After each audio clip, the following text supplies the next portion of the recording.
the Korean movie. The Korean movie with the gambling. The Netflix one. Yeah. I am in the room with some film buffs. We're going to discuss the best and worst films of the year so far, and also potentially about the situation moving forward. My name is Dami. I have two lovely guests. ReviewsbyDera. And I'm Ozzy, just a big film buff and film fan. okay, right. So I want to start with Batman because it came out really close to the start of the year and because it was really anticipated. I remember going to see Nolan's Dark Knight. I remember I went to see it with my brother, my mum, I think my sister was there too. So we actually went as a family and kind of went not really expecting anything. And just kind of going to see a Batman film and really being blown away. Like me, sister, brother, mum, all of us were blown away in that cinema.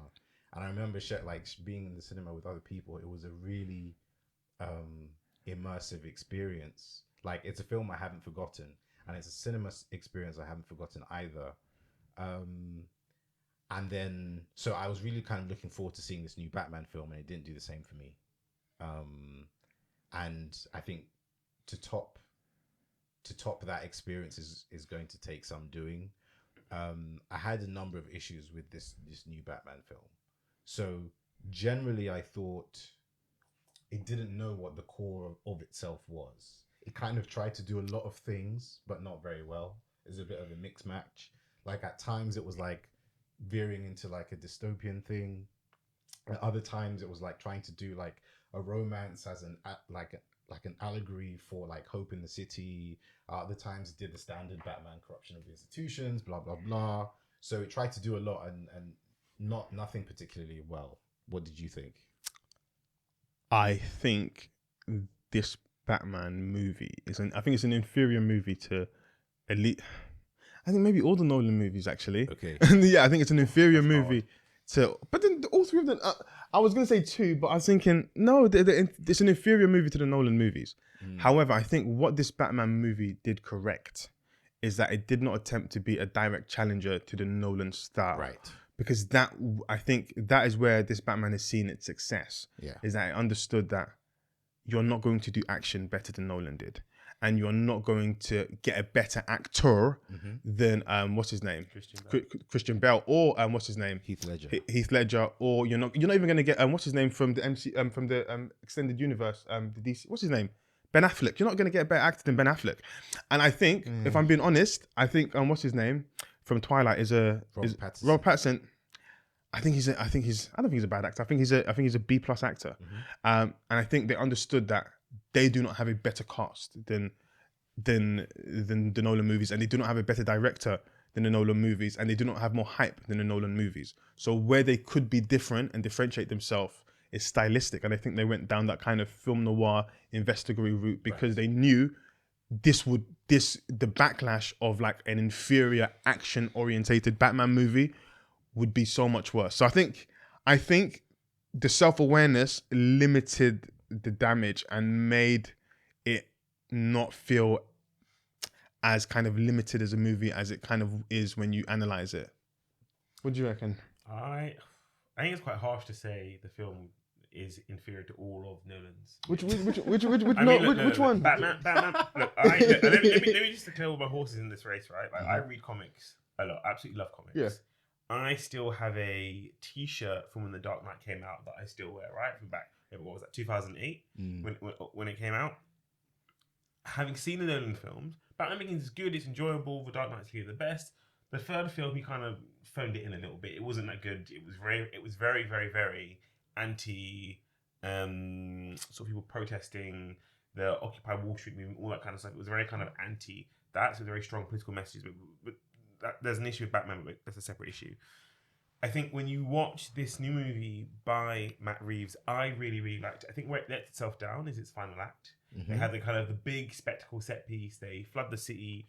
That didn't feel necessary. If I get kind of direct from the story, but having read the comics, Batman has always been both, a superhero and a vigilante, but he's also been a detective. The Batman series always ran very much alongside Detective Comics. And so in Detective Comics, it focuses on how does Dark Knight uncover Riddle's story? How do you take it down? How do you take them down? And so I think the Riddler was a perfect villain for this, and I love the way he set up the Riddler, and it wasn't just a kind of this crazy mad genius. It was someone who had kind of thought about this, had some sort of weird sort of QAnon or right wing kind of theory about the City of Destruction, and was able to kind of tease out the Batman. More importantly, get the Batman to play into his plans. You know, bringing Falcone, was it Falcone? I can't remember who it was. Bringing who it was now out into the light, right? And that was really clever. So I really appreciate that. But I also think stylistically, I think it worked. It didn't try to be the Nolan films. It wasn't trying to be the Dark Knight. It wasn't trying to be Batman Returns. It was trying to be its own film. And actually, therefore, the Batman we have is very different. This isn't your kind of sort of jacked up beefcake kind of Batman like we've got with Ben Affleck. You honestly like sad Batman, sad Affleck. Like I don't think that was the best version of Batman. I think what Ben Affleck did was demonstrate like, how insane the idea of Batman is. Yeah, like he was absolutely crazy. So what I think we got with this Batman was less playboy billionaire, more rock star recluse. right. Someone who's wealthy, but very much a recluse, by themselves, hidden away from society, who takes up this kind of what is ultimately a strange mission as a man dressed in a batsuit beating up people. But I think done very, very well. I think there are things I would have changed, but I think it was a very strong first outing in resetting the Batman mythos, and thankfully not giving us an origin story. Yeah, like both of you are right. The investigatory part of Batman was really great. I think that was the saving grace of the movie. Yeah. I think that was. I think that was the only saving grace. Like the driving force behind this movie is Batman is clever. He's a detective. This is the early years of Batman. Yeah. Who can give him? Who's going to have really interesting clues and riddles? The Riddler, perfect villain, and I think you set that up really, really well to show this is a different kind of Batman. How do you guys feel about the Riddler in contrast to? No. In contrast to both Bane and both the Joker, I won't say Ra's al Ghul because he's not as iconic as the other two. Because Bane and the Joker both became iconic within their own right. How do you feel like the Riddler? Because I think even with Bane and with Bane and Joker, why so serious? You think this one has nothing iconic? I don't think. That was brilliant. I think there were certain things in even in The Dark Knight Rises when the moment I heard, "Oh, you think you were born in the darkness?" I knew that. I was thinking this is into the annals of history of film. The moment I heard why so serious, I said, "Yep. This is going to become cultural law." I'm going to give you a real confession, right? I saw The Dark Knight the first time. There in the IMAX, I hated it. What? Wow. The first time I watched it, I hated it. It was one of those films for me that really made me understand the issue of going to a film that's crazy hyped. I couldn't get what this film was. I was like, this film is so hyped. I was like, was that it? Was that all? And it took me a while, years after, when the trilogy had wrapped, to sit down and watch the film again and really appreciate what Nolan had done as a filmmaker to tell this story.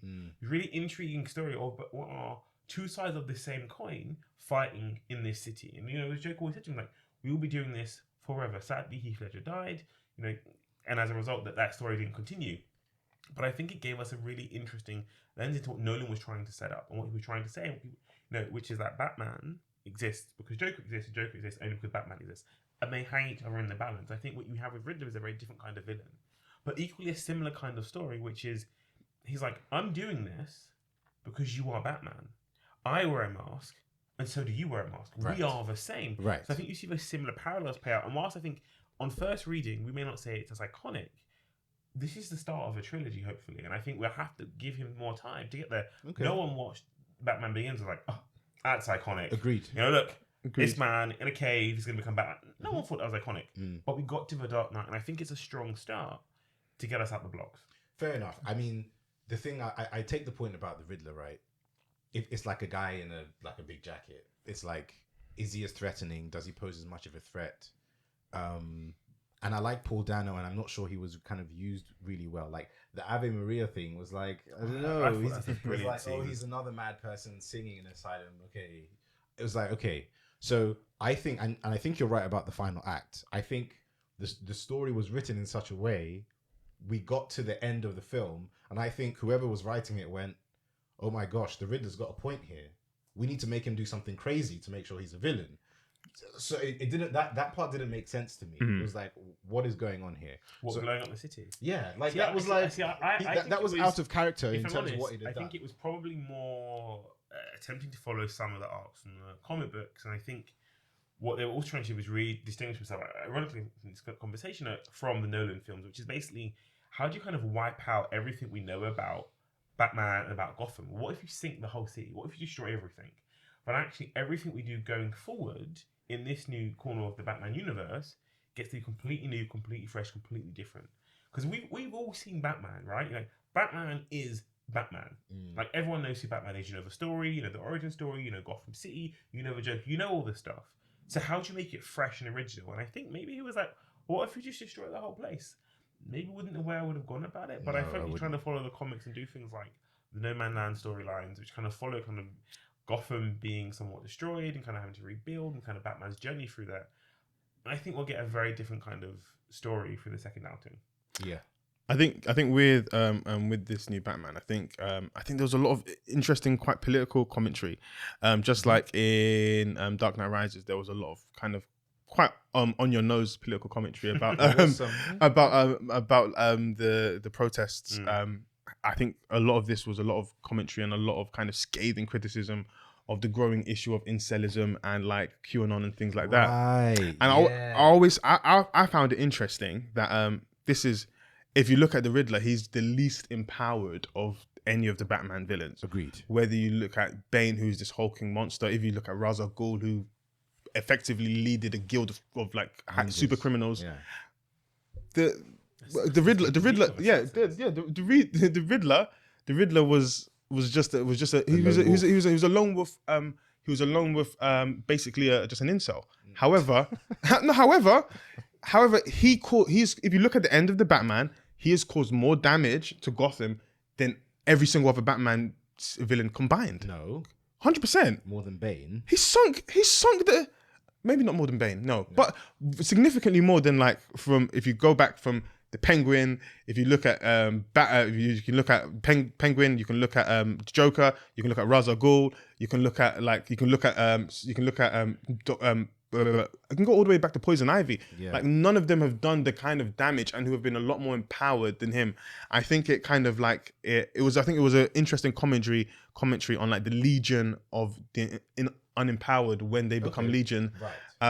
And when they become radicalized. That those who are by themselves, who would otherwise look unassuming and like who you wouldn't think as a threat, when they come together under an ideology, it can be very much so. Quite it can be very different. It's the same mirroring for Batman, right? I mean, his Bruce Wayne is completely unassuming. You know, he doesn't look big, he doesn't menacing. Most of the from him, he's really tall and has terrible hair, right? You know, and so you actually have this character who switches. If you look at the number of time he goes to the club, he goes as Batman, he then goes as Bruce Wayne, and you see every single time this different kind of more formidable person kind of strike out and start to take shape. I think there is a good thing. I think you're right and make a good point around kind of this kind of very right wing kind of male kind of lone wolf thing. We see a lot more of this kind of lone wolf individual kind of right wing attacks taking place across the world, but you know, particularly in the United States. I think where there's always a problem with Batman is that fundamentally Batman is an incredibly wealthy man who beats up very poor people, Right. a lot of poor people, a lot poorer than him, whilst dressing up as a bat, right? And so Right. Batman in himself as a character and a construct is problematic. Extremely. You know, it is to some extent, if you take it to one extreme, it is the absolute sport of the rich just to have fun and beat up the poor. And in some levels, that might be where they go with the next one with the Court of Owls storyline. But we will see. Yeah, if Batman existed in real life, I would probably all knee-jerk call him a racist. I think if a billionaire white guy was beating up people in a big metropolitan city, But you say this. So he doesn't kill people. But people say this, you know, they're like, but you know, Iron Man is exactly the same. oh yeah, Iron Man, literally a weapons manufacturer who Yeah, built the but- very yeah. best suit of armor for himself, and was like, that gives me the right to go and destroy people's cities, to make, you know, a police force, Age of Ultron, around the Oh, world yeah, I that guess will that's kill what- everyone.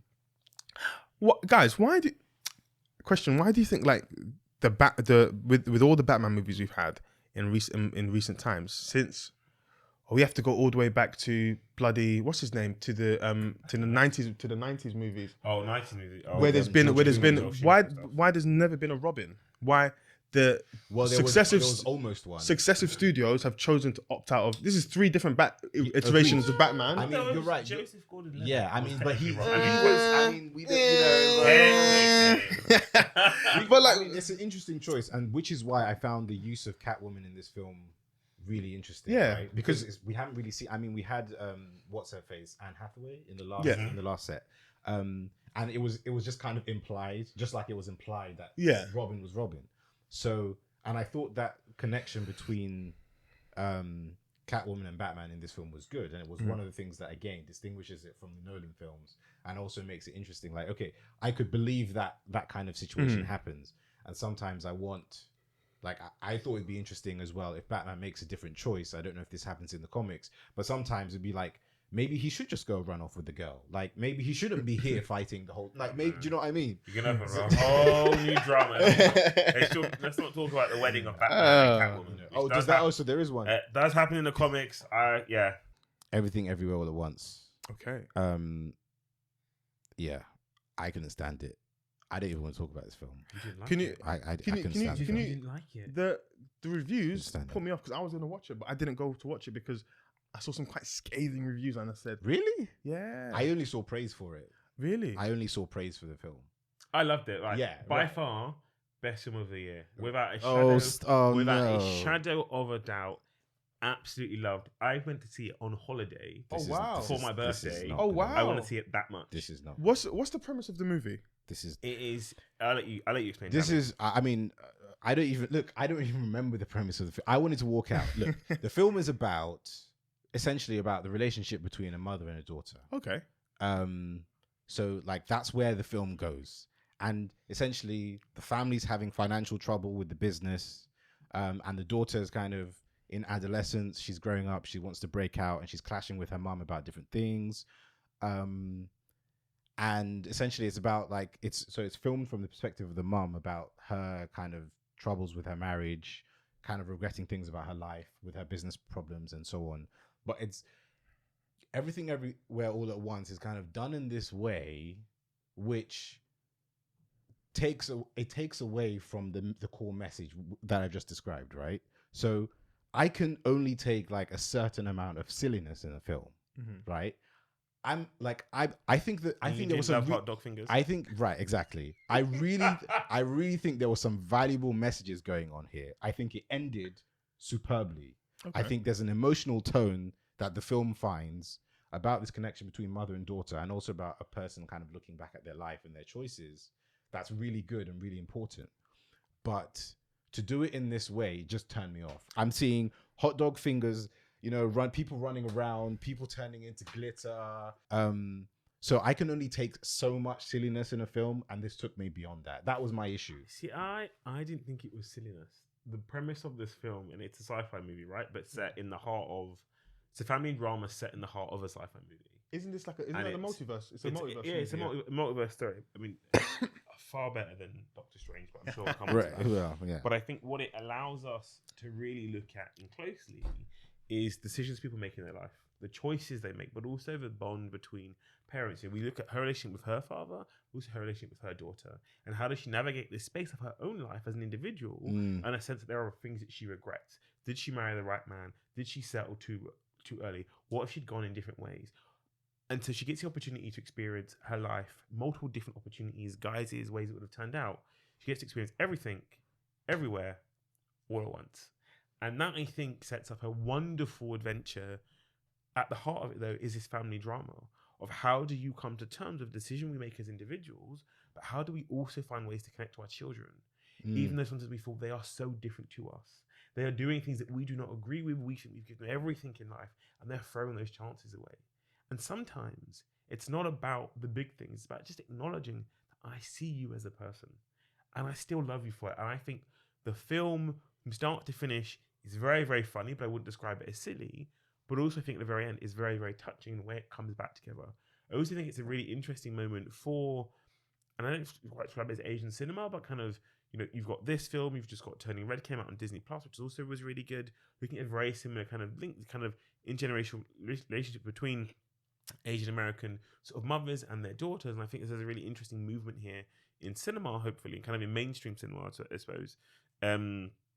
But I think the film was brilliant. I don't quite get what you... And my sense is what you're saying is you didn't like the silliness of it, but I suppose I would challenge you to consider whether that was silliness or whether it was more about just exploring different ideas and pushing us beyond the bounds of what we think is rational, right? You can do all of that without hot dog fingers and, the people, the villain. Like, it kind of sets up as a standard sci-fi film. And then... It's just too much. I couldn't even focus on it during the midsection. From both of you that watched the movie, what do you reckon this movie's chances are at the Oscars? Good. Very good. Very good. You reckon It was a really popular film, very, very and good. people really liked it. You don't think it's a bit too wacky for the Oscars because I think they can be quite conservative. I think this is a perfect kind of film for the Oscars. It will be nominated for Best Picture. It also is a wonderful story, but also look, you got to look at the Oscars aren't just about films; they're about the stories you tell about how we make movies and who makes movies, right? Mm-hmm. And I think the story behind this film is wonderful, not least how Michelle Yeoh became the lead character, how she is in a role. But typically, for a woman of her age in Hollywood, you don't get big leading roles. You are the mother, you are the father, you are this, And she actually, originally, this role was written from the perspective of, if I remember correctly, perspective of a man. And when she attached it, they flipped the gender, flipped the script, and it came back a woman. I think it made a much stronger film, much more interesting film. So if I remember reading correctly, they originally went to cast Jackie Chan as the lead. The dad it would have been a different film, yeah. It would have been, yeah.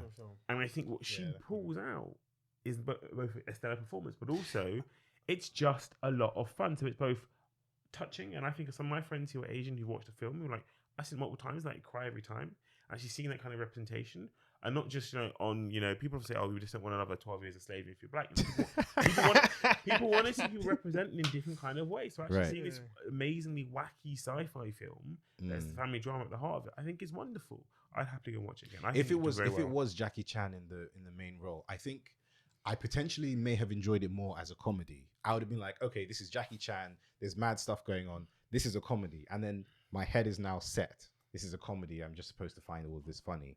I think when you have such serious things to talk about and to do, like there are different ways to do it. But that was just for my taste. I think this film is a comedy, right? It clearly is a comedy. It clearly is also a drama. It's clearly, maybe a dramedy set within a sci-fi genre. I don't think it's difficult for it to be more than one thing simultaneously. I mean, that is the film, right?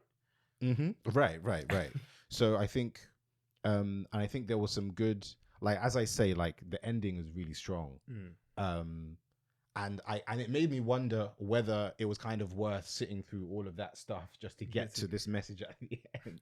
But I was like, so if the ending, if the ending is good, does that mean that the film is good? That was what I was thinking during it. But I think I'll probably have to see it again at another point and then kind of consider it within that. And I'm sure it will do very well at the Oscars. I'm sure, definitely. I think it's hard for bad films to finish strong. Right. I mean, it's very easy for good films to finish poorly. Okay. Well, it's easy. Yeah. Right.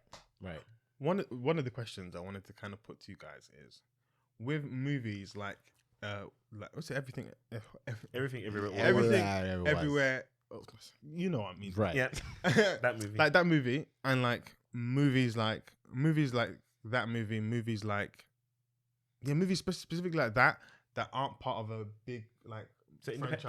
Independent movies that aren't part of a big franchise that have a significant budget. I know we were just talking about the MCU, but I think especially anyone who's a film fan is whilst I think we appreciate some of the stories that have come out of the MCU, there's definitely the kind of quiet kind of apprehension of this juggernaut is eating cinema in a way that is not really healthy. Because if Disney was to stop making movies tomorrow, cinema would collapse. Oh, wow. I don't know about that. Wait. That's a big statement. I think cinemas. Yeah. Over the last especially the post-pandemic period, have become dependent. Okay, hold on. On Disney. All right, so on let Disney- me on let Disney me give franchise. you the counterpoint, right? Yeah. Let me give you the counterpoint. Top Gun. Top Gun, yeah. Yeah. Top Gun has now, like, every time I open the internet, Yeah. I'm seeing Top Gun has broken another record. It's Top Gun has done so well, and I remember Tom Cruise tweeted about it when it came out. He said, "Look, we made this for the big screen." He didn't want people to sit. It should have been released last year or so. He didn't want people to sit at home and watch it. So we're going to talk about the MCU in a minute, but there are other films that can bring people to the cinema. Let me add one bit of data to that. Top Gun Maverick has unseated. Titanic. I don't think it was Titanic. I think it was Star Wars. It might have been Titanic as well. But Star Wars, I think they met a domestic box office. Yeah. Star Wars is like this is a film that is a juggernaut in and of itself. And in all honesty, having watched the first Top Gun in anticipation of this film, I watched the first Top Gun and I was like, why on earth did I buy a ticket? I was like, what terrible trash is this film? It is so boring. This is an awful movie, right? It's a romance film with fast planes. And it might as well be romance. I think Top Gun 1 is terrible. Top Gun Maverick is a hoot. It is such good fun, but it's also a really well put together film. It's the kind of popcorn flicks we don't get from independents anymore. Guys, I would completely disagree with what you said. I think the success of Top Gun Maverick is indicative of the situation that we're in. I think the fact that the only movies that can compete with this mega industry of Disney is a recreation of a classic movie with arguably one of the greatest actors for the last 30 years at its helm. That's what it takes. That's what it takes to compete with Disney, and what Disney pumps out 5-6 times a year. It takes a monumental kind of like a massive budget, leading star in Hollywood, a movie recreation and a brand name that people are already familiar with to even compete. But I think you got to be honest, right? Like, let's be real. How many people are really that familiar with Top Gun? This film made over $1 billion worldwide. That's not the original audience. No, That's it's not not. just. It's That's not. not. There's people like me going, oh, this looks interesting. Oh, this seems to be really, really good. You know, look, I got an Odeon Limitless card, right? Yeah. I can go to cinema for free. I paid for that. I still was like, I'm not going to see this film. I then saw but it's true. I saw the press. And everyone was like, this film's really good. And I was like, let me watch the first Top Gun. I was like, okay, I've booked this ticket. I paid for his membership monthly. I booked this ticket. I'm like, why am I going? This Top Gun film was so bad, this first movie. And you go and see it, and I was like, yeah, people should watch this. This is a fun, enjoyable film. It's well written, it's well structured, and of course, Tom Cruise is a true movie star. There aren't many of them left, right? He can open a film, you will go and see it. Like the Mission Impossible work, the latest films have been epic. Tarantino made that point. He said it about Brad Pitt actually, but he said, look, Bullet Train looks good. Oh, I haven't seen that yet. But it's not out yet, but it looks good. Come out next month. Tarantino was saying that, like, because Brad Pitt was saying, like, he's getting towards the end of his career. And he was like, looking at Brad Pitt, like, this is kind of going to be the end of, like, a legitimate big screen movie star. It's like a certain breed of person. Yeah. So now we are going to get more of the kind of, you know, A24s and the lots of obviously people come from TV and stuff. So it's going to be then even the A24s is one of my favorite film studios. But A24 doesn't compete with the like A24 is a very niche kind of like. But you're right. A24 is an indie. They're not one of the cornerstone Hollywood studios. No. They're not Sony. They're not Disney. They're not Warner Brothers. Discovery, Warner, whatever it is. Yeah. Like, but as they bring a different flavor, right, of make sure we get strong independent films and they come to the screen, right, which is great. I think, however, your earlier assertion was that if Disney went away, cinema will collapse. I don't think it will collapse. There is a huge number of people who love going to cinema and love films. If Marvel disappeared, what would actually happen is you probably have more room for more diverse storytelling, for more screens, more interesting stuff. When Disney comes out, right, Disney is aggressive. They're like, we want your premium screens for X period of time, otherwise you can't show our films. Right. That is an aggressive fact. That means the very best films, very best screens with the best sound, with the best visuals, best audio, all are taken up by these big juggernaut films. But let's be very clear, these films are not all a runaway success. Fallout and Thunder critically has not done well. Multiverse of Madness has not done well. Economically? The last, and I need to, I don't know where Doctor Strange might be close. I can't remember where it is. The last film that easily made $1 billion coming out of the MCU was MCU adjacent with Spider-Man. With the Spider-Man Yeah. movie, Far From Home, that made over $1 billion, and there's a huge amount of like nostalgia and things to play on. I think franchise filmmaking has a place in Hollywood, but I don't think it makes cinema. Can we not like? I think because like the MCU has inflated numbers, not inflated numbers, but we've gotten so used to hearing stuff like making $1 billion at the box office. Can we acknowledge that making $1 billion at the box office is a monumental kind of landmark? course. I don't That is know. not. But I mean, even that's even passe, right? I Nowadays, don't know. you're like, can you make the $2 billion club? Yeah, but I think making it like the $1 billion club is a club of what, 30 movies, if that. More than that. I think it's more than that now. Yeah. Maybe There are a huge chunk in the it's MCU. There are, I think, some of the Fast and Furious films are in there. So like the Fast and Furious Universal movies, films, the the Star I don't Wars think- movies. I think if you throw it in there, I think it wouldn't. It's no way it's more than 50. It's It's a small conglomerate of hyper successful movies, and like even if like Thor and Doctor Strange didn't hit $1 billion, these two And movies the Dark were Widow, whatever. were runaway successes Black financially. And I think just the reason I made that point is I think especially post the pandemic, where a lot of movies, like once you take out the anomalies like Top Gun, a lot of movies have not done what they should have done and have underperformed because a lot of. But how are you defining I underperformance? struggle with that one because A lot of movies have not even been making back, like having barely been making back their. but look, Like, even it's the different. Northman, It's different. Northman, But that's the point, right? It's different for the three of us who will always know about what's in the cinema. Yeah. I went to see Benediction, which is a film about Siegfried Sassoon, right? Yeah. A World War I poet. I had to travel to see it, right? But I was prepared to do it because I will look every day at what's showing, and I know that in my local cinema I don't get everything. Sometimes I have to come to central London. Sometimes I have to go to some independent place in the middle of nowhere, you know. Yeah. So we will know, right? But it's not the same for everybody who doesn't go every week. So, like the point about like how Disney kind of used the screens is really important because you need to give these other films the opportunity to have that success as well, right? I think for the average person, who's not like us who are film buffs, goes to the movies when there's an event, and increasingly when their average friends- person goes to cinema less than once a month. yeah, when there's an event. That means The average- that means people. That means as a studio making a film, you've got to work really hard to get people to see your movies. Yeah. That what that really means is the MCU have built $1 billion audience. Yeah, That's an impressive feat. But that doesn't mean every film needs $1 billion audience to make sense. For example, Get Out. That was made on such a small budget, and Right. the year it came out, it had the highest profit of any film. It was like $5 million to make. It made over $200 million Mad. worldwide, and that was when I think that year and climbing. It was a hugely successful film. Mad, yeah. If you find the right kind of film that connects with your audience, you can generate big returns. This is obviously movie business, right? You're trying to, it's still a business. I don't think that means every film, you just said it yourself, doesn't need to make $1 billion to be successful. There are films like Dune, for example, amazing film, didn't make $1 billion. Yeah. But it is hugely respected and really, really, really an incredibly well-made movie. Mm-hmm. I saw Dune 6 times. Dune was amazing. I saw Dune. I'm reading the twice comic or three now. times. Yeah. Have you got the books, right? I've never read the books, but they've adapted the books into comics. So I'm Okay. reading wow. book one, and they've done like a very, very close, painstaking adaptation. So I'm looking forward to reading this. And yes, I think with Dune, one of the things I really liked about Dune is, especially throughout my youth, a lot of the franchises that have had big blockbuster movies have been franchises that I've been very, very familiar with.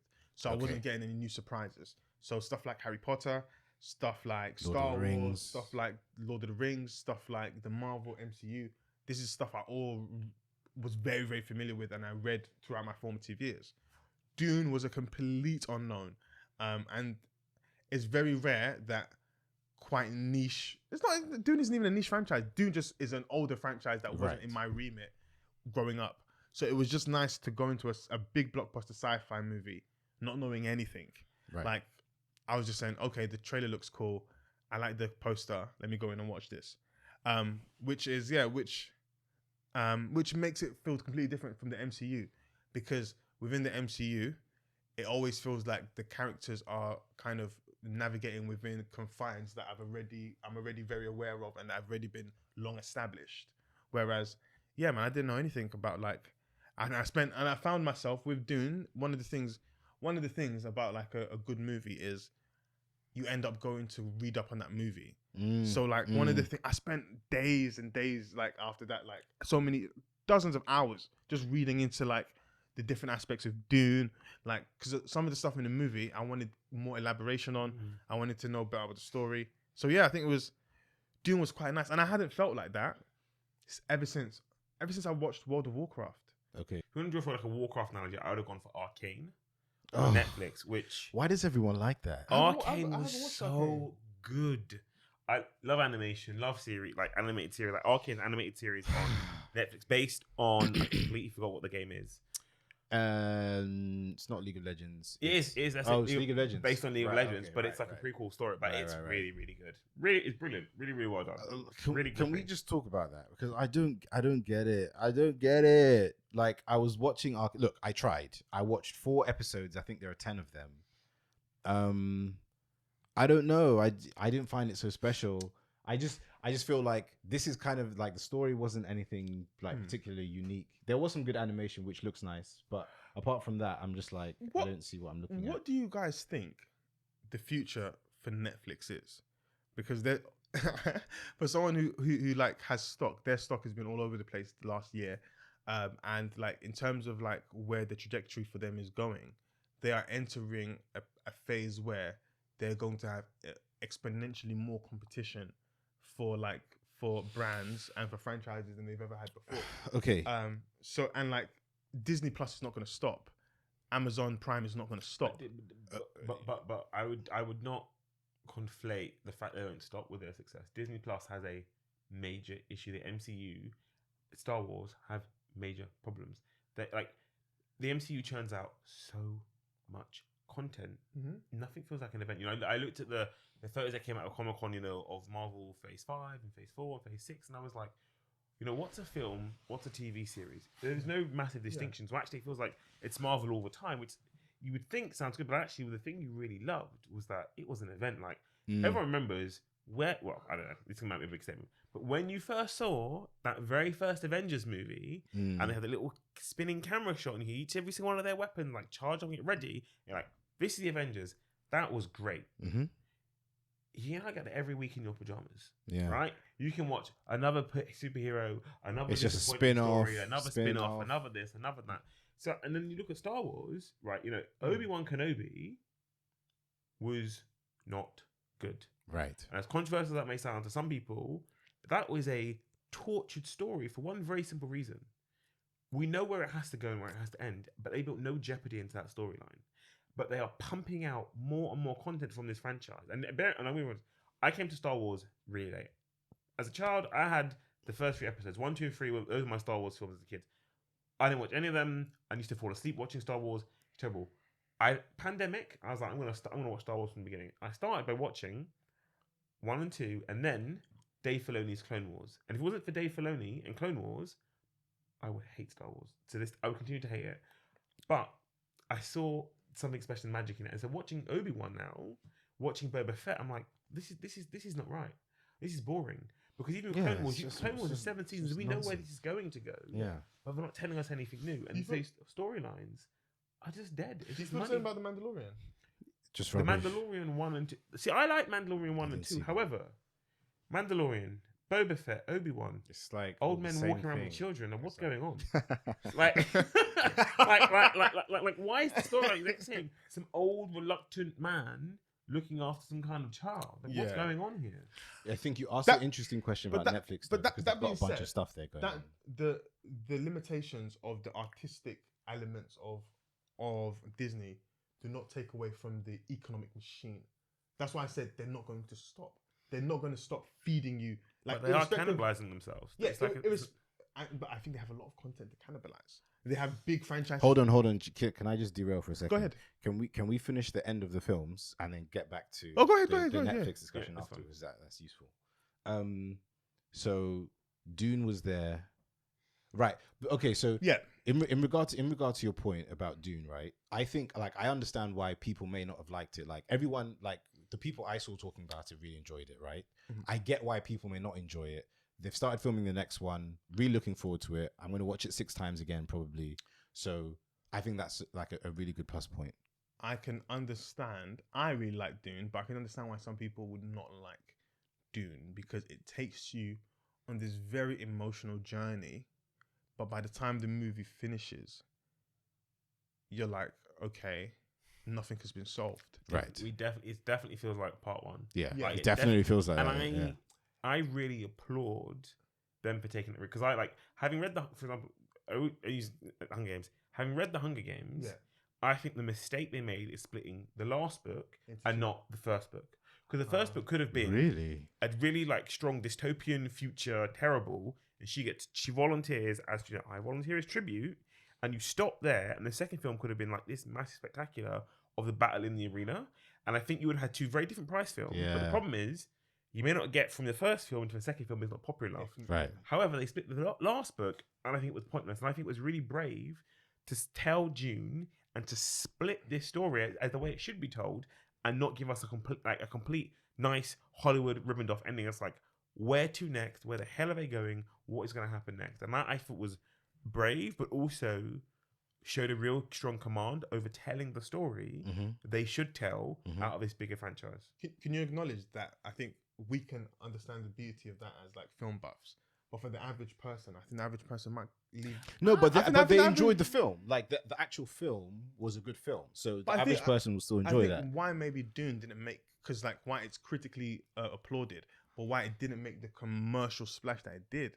I think maybe it's because like it very much so you can very much so tell that this is a unfinished story. This is probably comes from one book that has been chopped into. I don't think that's true because I think what you're talking about is having seen the movie, but it doesn't give you like a kind of like neat, this is the end, Yeah. the road from sunset kind of ending. But if you haven't seen the film, if you're not going to see the movie, the issue is not the ending. The issue is what gets you into cinema. And I think it was your earlier point, which is people don't know Dune as a franchise. Okay. So if you bear in mind the average moviegoer goes to see less than one film a month, right? That means they might go and see a film every couple of months. Those people don't go to cinema as often as we do, right?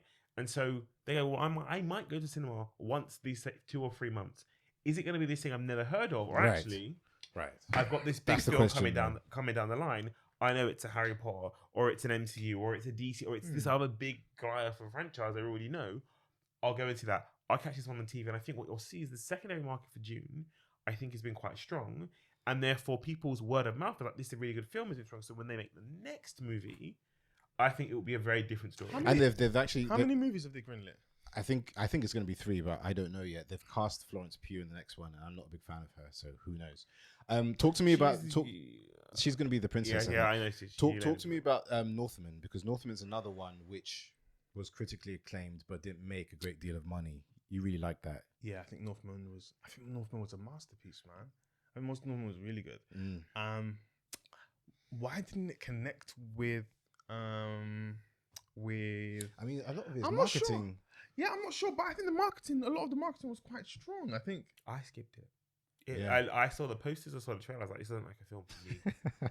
I honestly, I was like, I'm not sure this is a film that appeals to me as a black man. Like, Okay. I was like this, and I'd love to see the demographic breakdown of who saw the Northman. Do you know what? Now that I've watched The Northman, there's so many parallels I can make towards like black people, but like I think I don't know his story, so what's the parallels? okay, the story of The Northman is essentially the story of. It's essentially the story of like Mufasa, and it's essentially Lion King. It's essentially an evil uncle usurping the throne of the king and sending his son into exile, and his son coming back to take the throne.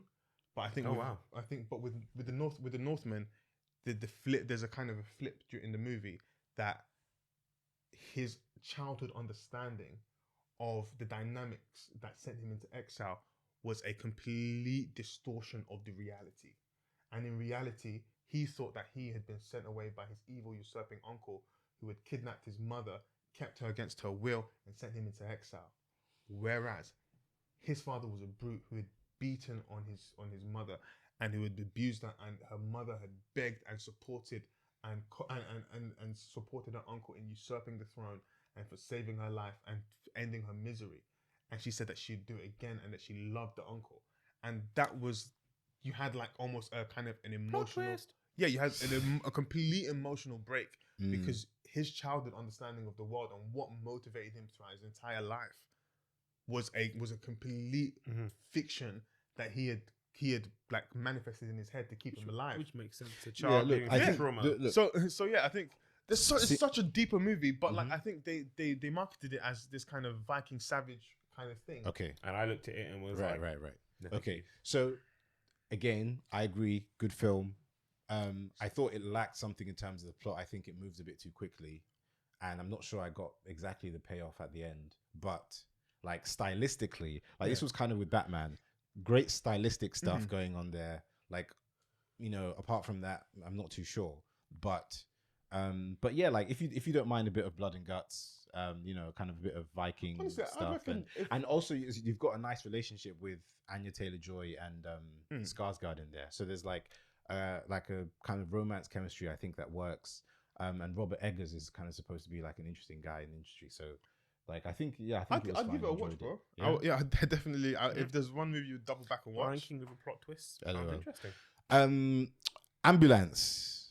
I have not watched Ambulance. You haven't seen Ambulance? No, you guys might have to. What did you think of it? Okay, I loved it. I had so much fun. Can someone give me some background? I had so much fun. Go on. Two former brothers in arms, I believe, end up one's down and out, needs to make some money for his wife's medical treatment. Goes to the other brother. They're not blood brothers. Asks him for help. He's like, "Yep, I help you. Help me do this job while we set." Robbery goes wrong. They steal an ambulance, and so ensues the Michael Bay drama. And Oh, no. I have to wonder, like, I have mixed feelings because there were some things about this film, like some of the shots clearly done with drones, I Right. thought were like nauseating watching on a ginormous screen, but also I was like, oh, this was quite fun. Yeah. And sometimes I was like, this plot is really dumb and stupid, but equally, it was also it was a lot of fun. Yeah. Watching them drive around in an ambulance, and you know, do all kind of manner of things, perform surgeries, try to kill each other, save lives, all manner of things. But I think it got to the very end, and I left the cinema thinking, yeah, that was good. I enjoyed that. It was a well-made film. It was an enjoyable ride. It wasn't anything I didn't Expect it. I didn't expect it to be, but it executed what I expected and what I wanted. You know, that afternoon, Saturday afternoon, I wanted a film that was fast. Some things went blow up. Hit the spot. Are you guys generally a fan of Michael Bay-esque movies? I like Michael Bay. He knows how to film explosions. I think Ozzy's right. Like it's You're a action. fan- You're a fan of Michael Bay? I mean, I think his early work on Transformers was great. Same. Like Same. I tell you, I remember. Oh, he doesn't I like remember Michael what- Bay. I can't stand Michael Bay. Oh, no. It's like Why? the- I just think he's a glorified demolition artist. He just blows things up. But look, But I mean, yeah, blowing but things up there's- is important. yeah, right? but it's part Yeah, of his. You've got to do it well, you know. There are like some really pivotal explosions in movies. Like some of those Transformers movies, I don't even know what they're about. I just know that like No, you need to rewatch those. Some of these- Or at least Think about the first two of them. And those, yeah. Yeah. Like I think for that day and age, like that day and age, like it was like hundreds of years It ago. was still like 2008, no? But like the Yeah. graphics on this, when I never Yeah. forget the first trailer, and I saw the graphics on the Transformers, and then I saw the action film, and I was like, "This is incredible!" Like, who'd have thought you brought this to life? That's It how looks like Michael people Bay gets people with like explosions and good cinematography. But it's a film called Transformers. What more do you expect? Like we watched it as kids. Yeah, it's it was Transformers. cars Yeah. turning into robots that Yeah. go boom, boom, and fight each other. Yeah, like I'm not having any slant against those Transformers films. And you know, again, I'm a big fan of Shia LaBeouf. I'm a big fan of Jake Gyllenhaal. And in Ambulance, I think he did a great job. I just love Jake Gyllenhaal, I find it. I watched the Guilty. This Yeah. week, and I find He can act. I find Jake Gyllenhaal weird because I'm like, why did Jake Gyllenhaal not happen? Because like he always Yeah. feels like he's on the cusp. No, I of, think like, the he's happened. He's happened. I feel even like MCU couldn't get in there like with, but like, he always feels like he's on the cusp. Yeah, but that was of a like trash something film phenomenal. and a trash role. And I'm like, but where is it? Like he just yeah. He'll get. Yeah. They'll give him. Look, he'll get something big. But like, I really like all of his films. I think Jake Gyllenhaal's a super talented actor. Super Oh, talented. for sure. Who? Jake Gyllenhaal. Yeah. Super talented. I think he's in my top 5. Oh, Yeah. he's up there with. He can act. I feel like Yahya Abdul-Mateen carried that film. However, I might have a bias because I also loved The Girl. Watchmen. Okay. And I thought Right, Watchmen okay. series, one of the best series ever made on TV. And yes, I will defend that with my chest. That was so well written, it's crazy. And I watched a big role in that. But I don't know. I don't always buy Jake Gyllenhaal. Okay. I find him often to be acting, and I kind of can't lose myself. It's like Tom Cruise. Like every time I watch any film with Tom Cruise, I'm like, this is so Tom Cruise. Yeah. I love it because this is Tom Cruise. We know. right? Yeah, we get it. No matter what film it is, no matter who he's, Ethan Hunt or whatever, it's Tom Cruise. But when I watch Jake Gyllenhaal, I'm like, why don't you disappear? You just never disappear into your characters. I always thought you are Jake Gyllenhaal trying to be something. Who's your current number one actor? I don't have a current number one actor. Like things shift and move around all the time. Like like top of mind right now, I'm thinking of Tatiana Maslany because I watched the She-Hulk trailer, but also having watched Orphan Black and seen how she acted in that show, I'm like, she's an incredible actress. I don't understand She's why she doesn't have more Orphan work. Black and what? Orphan Black. I can't remember Which film are you saying? she's now in She-Hulk. She's playing She-Hulk. Jennifer Walters in the MCU. Interesting. And that's because Yeah, but she I watched the trailer She-Hulk. this morning. I watched the trailer this morning. That's when I like she's such a brilliant actress. And so I think it depends on what I've seen in her, but I don't keep a ranking in my head of like top 5 best actors at the moment. No, But no. you do, but so who's on it? Who's on my top 5 Yeah, right who's now? in the top 5? Are we going in order or just give us names? Nah, we'll put them. I know who's my number one, and Okay. then the other 4. Okay, Leonardo's probably is in there. Jake Gyllenhaal's in there. Fassbender is in there. Oh, who else would I put in there? Leonardo, Gyllenhaal, Fassbender. Who else do I really enjoy? Who have I been really enjoying? Who have I watched recently that I've really enjoyed? Anyone in the MCU? No. And who's Skarsgård. Who else is around? Idris Elba's doing a lot. what's his name? I quite enjoy. What's his name from Split? The Scottish brother. Oh yeah, he's good. His Is it name? James? No. Yeah, McAvoy. Yeah, Yeah. James McAvoy. McAvoy, yeah. McAvoy is really He can talented act. actor. Yeah. He can act his ass off. Wait, who's? I feel like he needs someone who needs kind of maybe bigger roles as well. Actually, Do you know? Mason. You know who? I don't know if he's in my top 5. You know who I've been quite impressed by. Denzel's son. Denzel's son can act. John David Washington. John David. Yeah. What do you guys? Okay, so What do you look. guys think of Denzel's son? I used Okay, to look. watch Ballers. I haven't watched Ballers. And I watch Ballers because I'm a fan of The Rock. Yeah. I don't always think The Rock is the best. The Rock, again, struggles to disappear into roles. That's absolutely true. Yeah, Absolutely yeah. true. Yeah, But The I Rock- found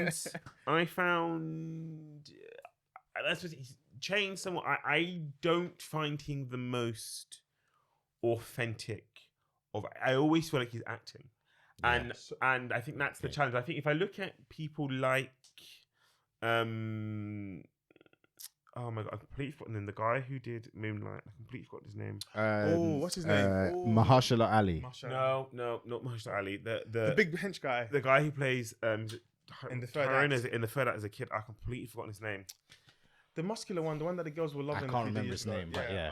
Him, Yeah. I can't remember his name. Mhm. When he did that film, I was like, if you put that's a really strong role, and it all requires it's about restraint as an actor, and it requires a huge amount of restraint. Like that final scene between him and the other guy, we're talking about, the guy's like, he's like, I've never been with anyone else since then. But, like that scene is like pure tension and requires total restraint. And every time I see John David Washington in the film, I'm like, I wish you would restrain yourself a little bit more. Okay. I think it's a little bit too much. And it reminds me sometimes, like his like angrier, more emotional performances veer into Kevin Hart territory. Okay. And Kevin Hart is a comedian That's with a big mouth. Right? Wow.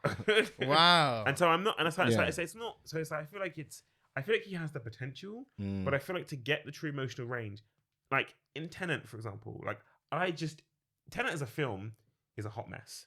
It's a hot, and whoever did the audio mixing on it really needs to reevaluate. I had to watch that film with subtitles. Oh my gosh. That film is inaudible.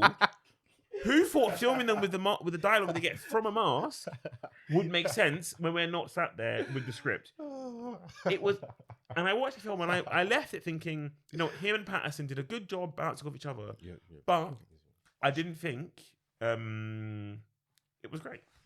I didn't. I watched. Look. That wasn't the issue for me. Tenet. My problem with Tenet is I didn't understand it half the time.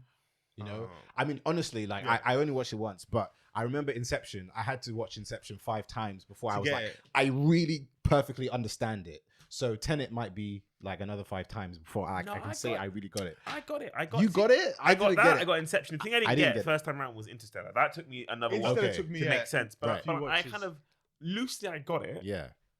But I just didn't buy it. Okay. I was like, this felt really overly complicated and convoluted and just unnecessary. Like, again, all shirt and no trousers. Stylistically, it was great with the reverse in time and all this kind of stuff.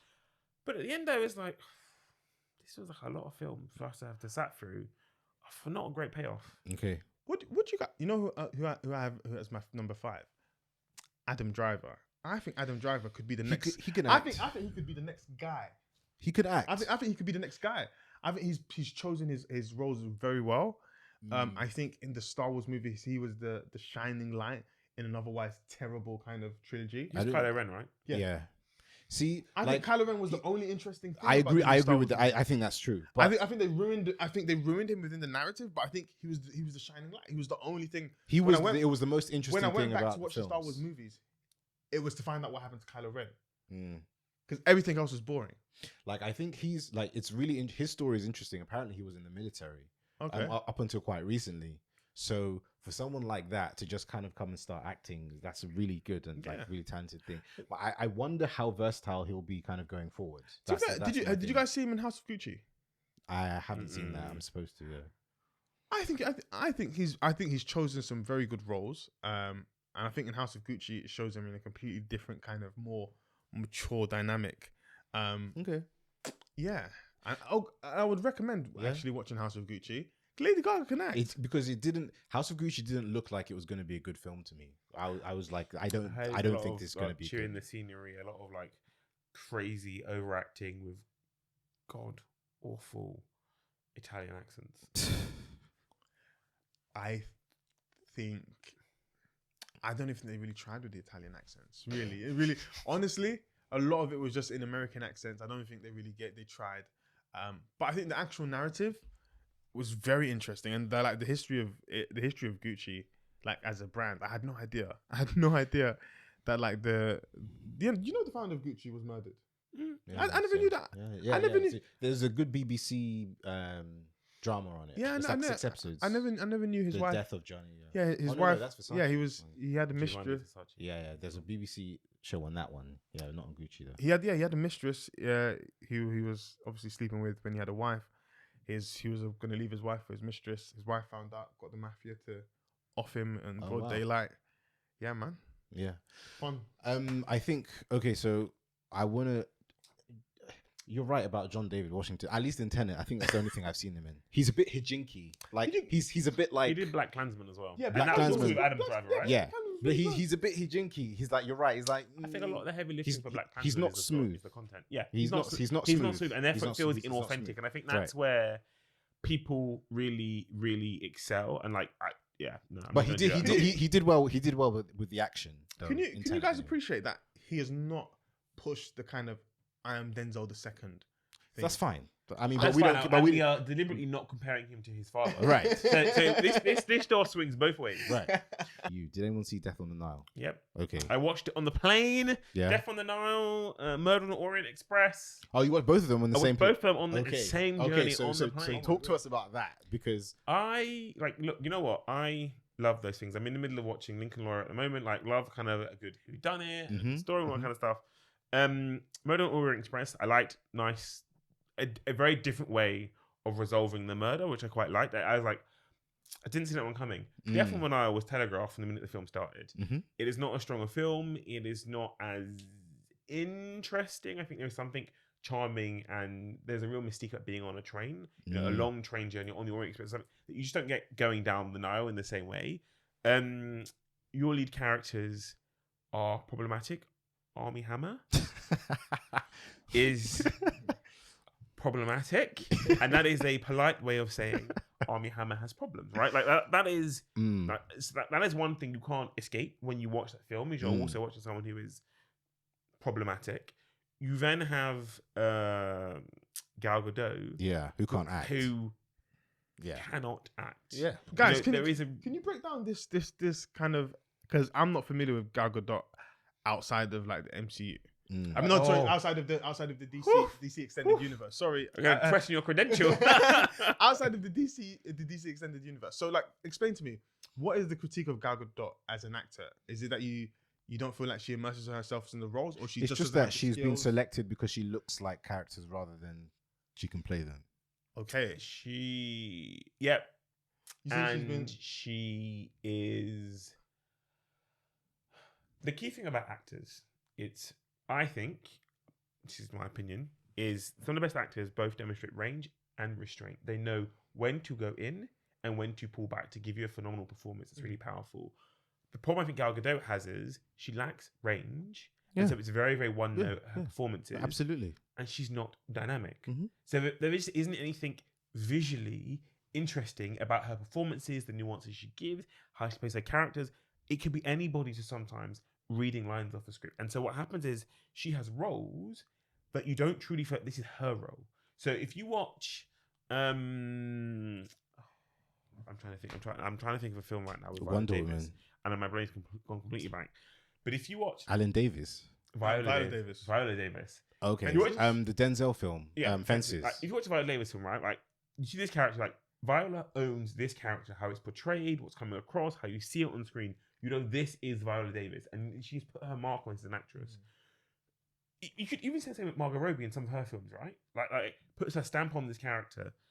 You look at Gal Gadot, and I don't really know who this is. It could be any brunette, and I could swap her in and out for people, and therefore, as an actor, your role is not to read the script, it's to bring it to life. This is a visual storytelling medium.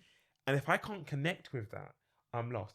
Why does she work as DC's Wonder Woman? Why? Because by and large, that film is about Wonder Woman, not Gal Gadot. And therefore, the heavy lifting is done by the spectacle of it being a big superhero film. Because it's the truth. There are many people in the MCU who are not great at acting. They have big careers because in the MCU. Can we name hold on, wait. Let's finish on this point about those two films. So you preferred Murder on the Orient Express to Death on the Nile. Yeah. Do you know what? I haven't watched the Orient Express film like since it came out, but I liked it at the time. I saw Death on the Nile. I liked it. I kind of feel like it was done as well as it could have been done, and that's where I disagree with a lot of people about how good films are. Like, I kind of look at a film and judge it in comparison to what the best version of that film could have been, and I don't think they did too much wrong. There was some like CGI, some dodgy CGI in some places, but Kenneth Branagh is acting in it and is also directing in it, so he gets kind of a big say in how it goes.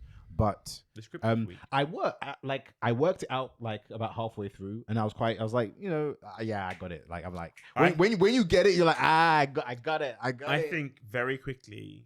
I worked it out. I didn't work it out. And I sat there and I was like, this is the storyline. Yeah. And I was like, okay. And we're gonna watch that it. doesn't mean you weren't entertained. Do you like watching it? I was entertained enough, but I think I think of that film and I think of Knives Out.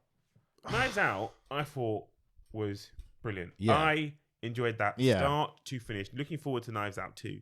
Yeah. That was a really good whodunit. You kind of learned very quickly what happened, how they're going to catch them. That was a really well executed film. And it had a lot of stars, really well known names.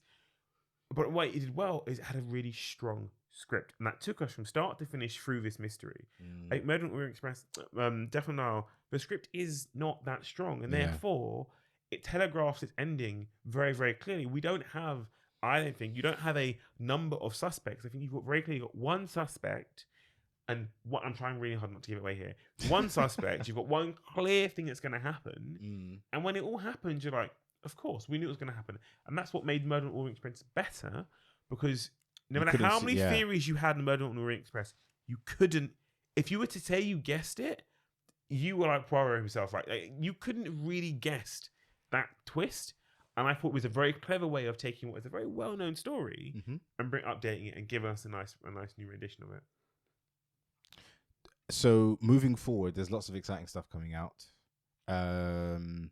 So you mentioned Get Out. Nope is coming out next week in the UK. Yeah, Nope is coming out.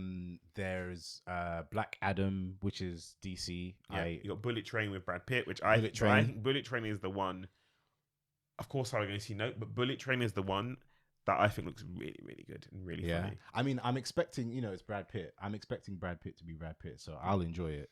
I'm worried about whether I'll enjoy Nope as much. I don't know. Because I also don't like watching trailers for films I think I might be interested in. Because these days the trailers always give away too much of the film. It depends who's making them. Like Netflix can't make a trailer that's not the whole film in 3 minutes. But all of them do it. Like it's like they're always giving. I don't want to know. Do you know what I mean? Yeah, like for instance, it's Ambulance, right? All I need to know is Michael Bay explosions. I don't need to see the trailer. Do you know what I mean? It's like I've got an idea. Everyone else. I was like, I'm being in the cinema, seeing it somewhere else, and I was like, what is this? It was like Ambulance LA. I was like, what is this thing? And I was like, you know what? I'll go and see it. But I just think the trailers are giving away too much these days. I think that's a general problem across Hollywood these days. That people, I think that trailers definitely have, especially over the last 10, 15 years, they just give away so much. Yeah. It's like, I'm not sure. Yeah, come on. Are you serious? Like, I think there's also, you got to remember, like, there's a growth and explosion of people breaking down trailers. So there is just more information about trailers and films happening online. Yeah, People but talk we about actually trailers. watch the trailers. But I think, but also, when you watch films a lot like we do, like there aren't that many different divergent like there are infinite number of unique stories to tell, but by and large the core storylines are largely the same, right? And so when you watch it, when you watch a trailer, right, you can basically say this is this type of film. But you only need 10 seconds of a trailer to see that. Do you know what I mean? Yeah, but 10 seconds isn't enough to get anyone in. If you notice, people's attention spans are so short. The way trailers are shot nowadays is completely different. Like you get like a little pre-teaser, then it gets the titles, and then you get the trailer. But you got the same things with music. Like the way our attention is structured, our attention has changed the way we consume content, and the same with music now. You get like a chorus, a little jingle, then we go into song, and then we go back. And like the songs are getting shorter, and you're seeing the same with trailers. So it's a method of marketing that's adapting to the needs of an audience. Yeah, but they don't need to tell the whole story. But they tend not to tell the whole story in every trailer, right? Can you think of a really bad offender of a movie trailer that just gave away like anything from Netflix? Like 90% of them. Like if I go and look at a trailer now, like I just watched the next Black Panther trailer. Like I think they've, they've done. That was the teaser trailer. It's a teaser trailer. It's 3 minutes long. It's a teaser trailer. It's 3 minutes long. Okay, but I've already seen who the villain is. But let me ask you. I've already seen that Chadwick Boseman's died. But like I've already seen like they're going to fighting people from the sea. Like I don't need to know that. What's the story? Like I don't need to know the story. And All I need to know. Well, we know already from the move from that thing. But we know there's some kind of invasion by what is essentially going to be Avatar Ocean. By Neymar. I don't want to know that. We know that his mom is going to be going to do some political stuff, trying to do that. We know that the UN guy is in the film. The white guy from the last film. What's his name? We know from Lord of the Rings. Can't remember his name. We know almost certainly that the way that they showed M'Baku, that M'Baku's not going to be the next Black Panther. Like, well, maybe we know that it's likely going to be like either his sister. That might be what happens. Actually, I think it might be M'Baku, isn't it? I don't think it's going to be M'Baku. Here's the thing, right? We've seen 3 minutes, or will probably be 2.5 hours. Maybe who knows? Maybe even 3 hours. That's something they could get 3 hours out of the movie, right? They could like film. So we've seen a very, very small fraction. I don't think the trailer gives actually that much. There'll be another trailer. The trailer gives away nothing that we don't already know.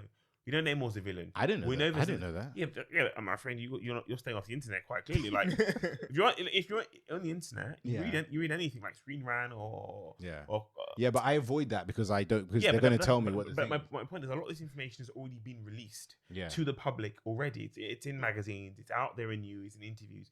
So a lot of this out there, and so what the trailers is confirm and pull some of that stuff together. Like I still but none of us actually know what the actual story. I texted my friend on the way and I was like, why on earth are they invading? Like, I'm lost. I'm confused. Where is this story going? Like, I think I might know where it's going, but I'm like, I don't know. And that's what the people enjoy on YouTube and watching their favorite YouTubers say. Is the story this? Is it this? Is what happened in the comics? Is put it together? But I think as a teaser trailer, it was long, but I think it's also because we've got to remember this film comes out in November. There has been nothing. That's really strange. Now, and that's unusual. I think they've just finished it recently because they had to reshoot some bits, didn't they? Why? I guess was delayed because of. I guess with Chadwick dying, there's like they had to rewrite the whole thing. Yeah. Talking about upcoming, talking about upcoming like stuff. I think like what was I going to think? I know it's a complete diversion from what we were talking about, but like with upcoming Netflix stuff, I think are you guys interested about like what are they doing next with, especially with British dramas? What are they doing next with Black Mirror, and what are they going to go next with? Has everyone watched Top Boy? Yes. I've not finished. I have not watched the new season. Have you're familiar with the Black Mirror stuff? Yeah, by and large. I mean, I've never actually watched a single season of Black Mirror start to finish, Oh, but really?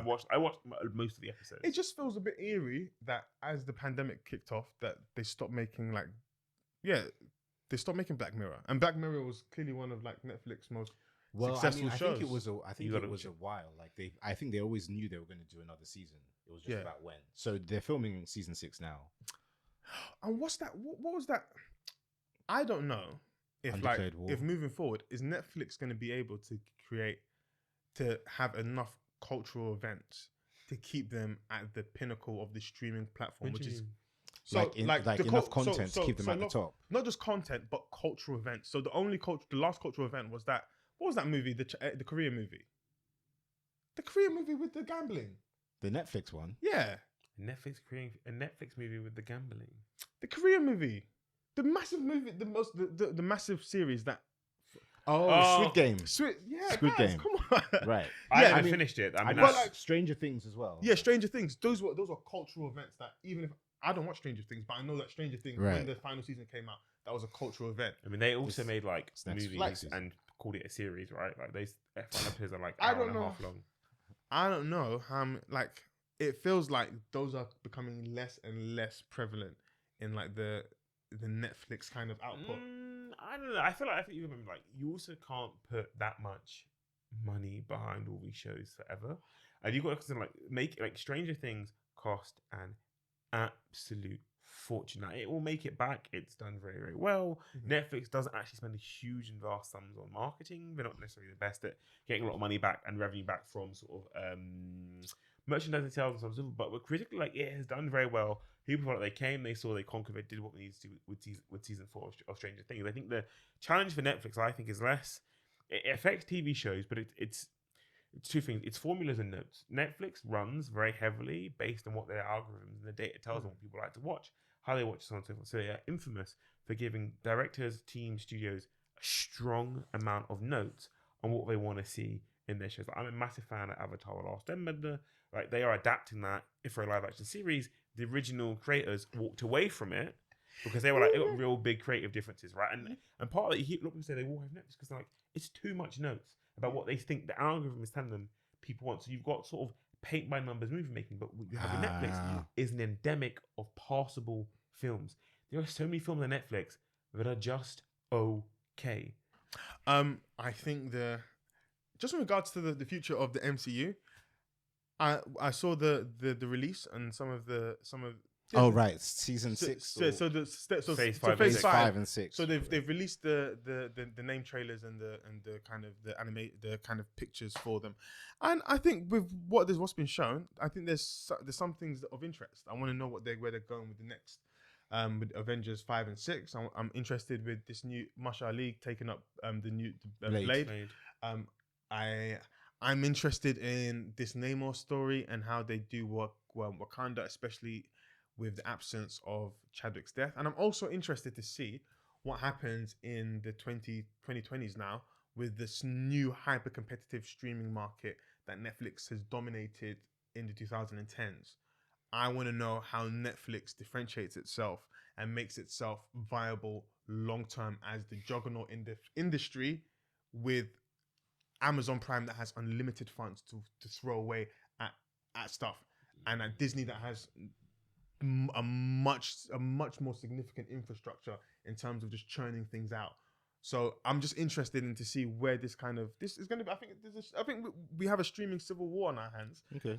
Where there's a lot of It's people not a civil war, all owned by each other, but you know, the one person doing it looking is Apple, and you think Apple are going to dip their toe in there? Apple TV has some of the very best content, and I think that for me, I think is interesting. Apple TV is not quantity; it's quality. Netflix has been about quantity versus quality, and it hasn't always worked. And Dami completely agrees with me about Apple TV and some of the great shows they have on Apple. Okay, so just to finish, right? Like, Recommend me something. I feel Severance. like Apple. My problem with the Apple shows, of what I've seen of them, is it feels a bit dry. It actually feels more paint by numbers to me than Netflix. It feels like, because they've just launched, it feels like, okay, so we know we need something for young adults. We know we need something for this demographic. We know we need something. So they've kind of got, okay, this is for that, this is for that, this is for that. What really needs to happen is they need longer in the market to kind of like let their concept mature a bit. So some of the shows feel a bit dry to me, like For All Mankind seemed a bit like, it was like, it's kind of like watchable. Season 3 has just come out. That looks really interesting. But I think Apple will get there eventually. I just think it's a bit dry for me for now. Bro, you rolled your eyes when I said Amazon have unlimited funds. They have. I mean, they spent 800 million on Lord of the Rings. They have nigh on unlimited funds. Yeah. No, I don't disagree with you. It's just that money doesn't buy you quality. That's true. You know, there was a lot of terrible things you're on correct. Amazon. But money can affect your market share. The amount of investment you put in. Yeah. Okay. Let's close. Yes, thank you both for joining me. No, I Thank you for appreciate having you. me. Thank you. Yeah, Appreciate actually, you that having was us, really Darren. interesting. Yeah, thank you. Thank you.